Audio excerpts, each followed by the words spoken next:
हम आपको संक्रमण से सावधान करने वाला सर्वे और उसमें जो खुलासा हुआ है वो बताने वाले हैं, तो इसलिए ध्यान से समझिएगा। दिल्ली में कोरोना को लेकर हुए सीरो सर्वे से चौंकाने वाला खुलासा हुआ है। सर्वे के मुताबिक दिल्ली की 24% आबादी कोरोना से संक्रमित है। दिल्ली के 11 जिलों में 27 जून से 10 जुलाई तक सर्वे किया गया था और इस सर्वे में 21,387 लोगों के ब्लड सैंपल लिए गए। 10 और शहरों में सीरो सर्वे कराया गया, वो भी आपको हम बताएंगे। लेकिन ये बहुत बड़ी खबर है जिसमें ये साफ तौर पर खुलासा हुआ है कि 24% आबादी, इस सर्वे के मुताबिक दिल्ली की 24% आबादी कोरोना से संक्रमित है। ये जो सर्वे है दिल्ली के 11 जिलों में 27 जून से 10 जुलाई तक के बीच में करवाया गया था और इस सर्वे में 21,387 लोगों के ब्लड सैंपल लिए गए थे। 10 और शहर हैं जहां पर ये सीरो सर्वे करवाया गया है जिसमें 50% तक भी लोग संक्रमित पाए गए हैं।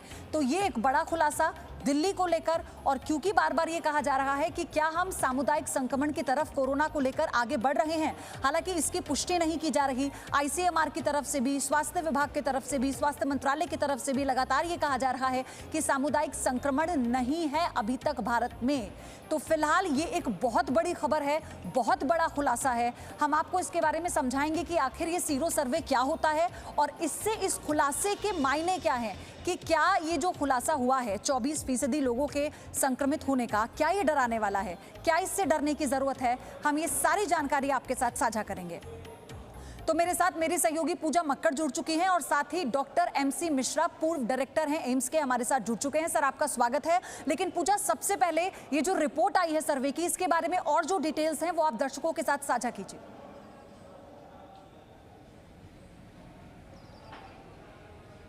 बिल्कुल वयोधी, देखिए, जब भी कोई बीमारी महामारी की शक्ल ले लेती है तो ऐसे में कई बार संक्रमित बीमारियों के केस में सरकार इस तरह के सर्वे कराती है जो स्वस्थ लोगों पर किए जाते हैं, यानी ऐसे लोग जिन्हें मालूम नहीं उन्हें कभी कोरोना हुआ था या नहीं, ऐसे लोगों के, एक आम आबादी के सैंपल लिए जाते हैं और उस ब्लड सैंपल में ये देखा जाता है कि क्या इस व्यक्ति के शरीर में एंटीबॉडीज़ बनी है या नहीं। यानी कि उसका मतलब ये है कि कभी उसको कोरोना हुआ होगा जिसका उसे पता नहीं चला क्योंकि उसे कोई लक्षण नहीं आए और उसके शरीर ने अपने आप कोरोना से लड़ने के लिए हथियार यानी कि एंटीबॉडीज तैयार कर ली। इसके जरिए सरकार ये समझने की कोशिश करती है कि असल में संक्रमण कितना फैल चुका है, क्योंकि टेस्टिंग की अपनी सीमाएं होती हैं।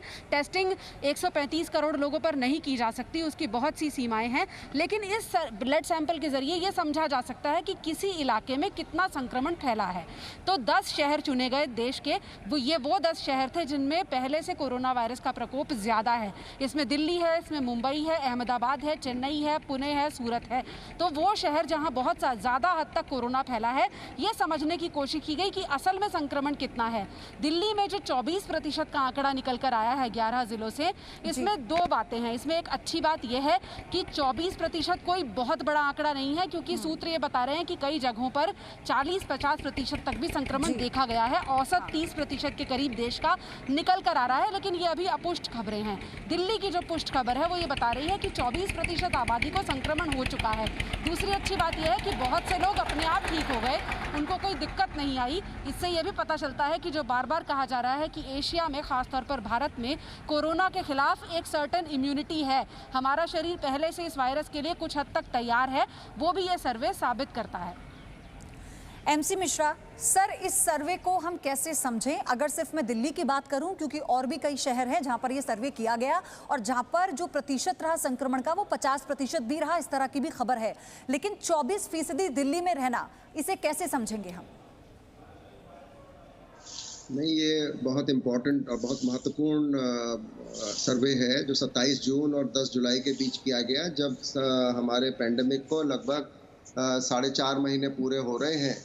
और ये इस बात की पुष्टि करता है कि अगर 1/4 जनसंख्या किसी भी इलाके की, हालांकि इसमें केवल 21,387 लोगों पे ही ये किया गया 11 डिस्ट्रिक्ट्स में, तो एक रिप्रेजेंटेटिव सैंपल है। जैसे आप एग्जिट पोल करते हैं उसी प्रकार से, तो ये एग्जिट पोल मानिए इसको। और इसमें IgG एंटीबॉडी एलाइजा से देखी है और 25% आप मान लीजिए कि 1/4 दिल्ली की जनसंख्या में संक्रमण पाया गया, तो ये एक बहुत महत्वपूर्ण हो जाता है। ये कम नहीं है, मैं पूजा से डिसएग्री करता हूँ।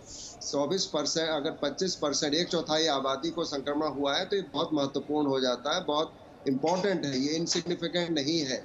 और जहाँ जहाँ 50% है, क्योंकि हम जब हर्ड इम्यूनिटी की बात करते हैं तो उसमें हम तब हर्ड इम्यूनिटी तब लोगों को मिलती है कि जनसंख्या का 60 से 70% आबादी जो है हर्ड इसमें एंटीबॉडी मिल जाए, तब उसमें हर्ड इम्यूनिटी होती है। तो दिल्ली में अभी संक्रमण जरूर हुआ है और कम्युनिटी स्प्रेड को ये दर्शाता है कि कम्युनिटी स्प्रेड कहीं ना कहीं है, वो नहीं आइडेंटिफाई हुआ है, वो एक अलग बात है कि ट्रैकिंग और ट्रेसिंग नहीं हुई है। ये एसिम्प्टोमेटिक लोगों की संख्या ज़्यादा है, अधिकतर लोग ठीक हो रहे हैं, ये हम सबको पता है ये सारी बातें, लेकिन लोगों को अभी भी एहतियात लेने की ज़रूरत है, सावधान रहने की ज़रूरत है और प्रिकॉशंस जो social distancing, covering of the face, hand hygiene और ये जो भी सब बातें जी कह सकते हैं किसमें ये सीवियर हो जाएगा और किसमें ये एसिम्प्टोमेटिक होके ठीक हो जाएगा, ये थोड़ा सा एक अभी भी इसमें पूरी तौर से क्लैरिटी नहीं है, इसमें ये अननोन एरिया है। सर, हालांकि मेरा सवाल आपसे यही था, आपने इसी में जिक्र कर दिया कि क्या ये सामुदायिक संक्रमण ही है, क्योंकि जिसे हम डिनाई भी कर रहे थे। आप बने रहिए मेरे साथ। पूजा, मैं आपसे ये समझना चाह रही हूँ, क्योंकि सर ये कह रहे थे कि ये कोई बहुत अच्छी खबर है नहीं कि अगर 24% आबादी संक्रमित हुई है, ये बात और है कि वो ठीक हो रहे हैं अपने आप, लेकिन ये सर्वे अगर बहुत ज्यादा स्ट्रॉन्ग इसका आधार है तो आने वाली प्लानिंग पर डिपेंड करता है कि इसका जो प्रतिशत है हम वो कम कैसे करेंगे और अब इसे कंट्रोल में कैसे करेंगे।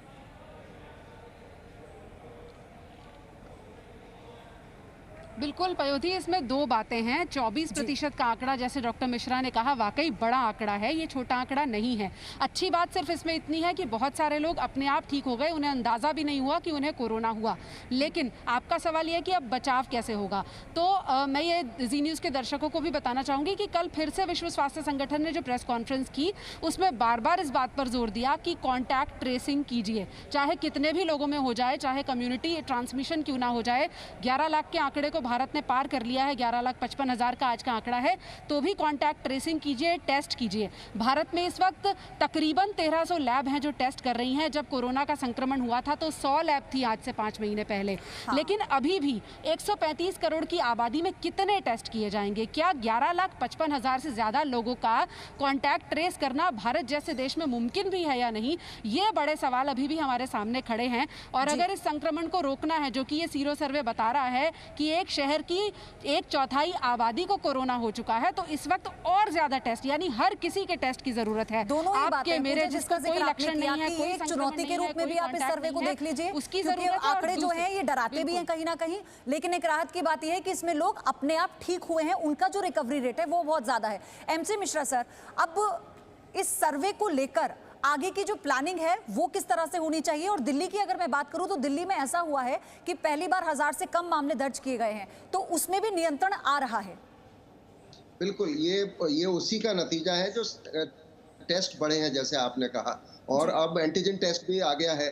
तो मैं समझता हूँ ये सर्वे अभी कंटिन्यू रहना चाहिए और ज़्यादा पॉपुलेशन पे होना चाहिए, और उन इलाकों में क्लस्टर्स में ज़रूर और ज़्यादा होना चाहिए जहाँ पे इन्फेक्शन ज़्यादा देखने में आ रहा है, जिससे कि हम उन लोगों को अलग कर पाएं जिनको नहीं है और जिनको है उनको अलग कर पाएं।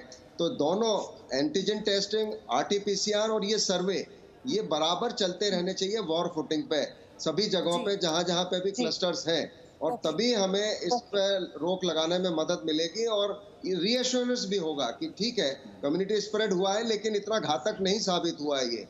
क्या 24% 1/4 आबादी को हुआ, लेकिन वो सब ठीक हो गए, उसमें लोग बहुत सिक नहीं हुए, अस्पताल की जरूरत नहीं पड़ी, ये एक अच्छी बात है। लेकिन अगर ये सिम्टोमेटिक लोग बराबर बने रहेंगे तो डेफिनेटली इसकी संख्या बढ़ेगी। आज 25% है, कल 30 होगी, 40 होगी, 50 होगी और ज्यादा होगी, लेकिन हम वो नहीं चाहते, क्योंकि कौन ज्यादा बीमार पड़ के। कि ये जो रिपोर्ट है ये हमें सावधान करने वाली रिपोर्ट है कि हमें अब ये समझना होगा कि हम टेक इट फॉर ग्रांटेड किसी भी चीज को नहीं ले सकते। हमें अगर रियायतें मिल रही हैं तो उसका बेजा इस्तेमाल हमें नहीं करना है। अभी पूरे नियमित रूप से और उसी डिसिप्लिन के साथ हमें उन नियमों का पालन करना होगा, उन गाइडलाइंस को फॉलो करना होगा जिससे हम अभी तक बचे हुए हैं। सर, बहुत बहुत धन्यवाद आपका हमारे साथ जुड़ने के लिए। पूजा, आपका भी बहुत बहुत धन्यवाद इस सारी जानकारी दर्शकों तक पहुंचाने के लिए। Presenting News app available on Google Play and App Store. Download it now.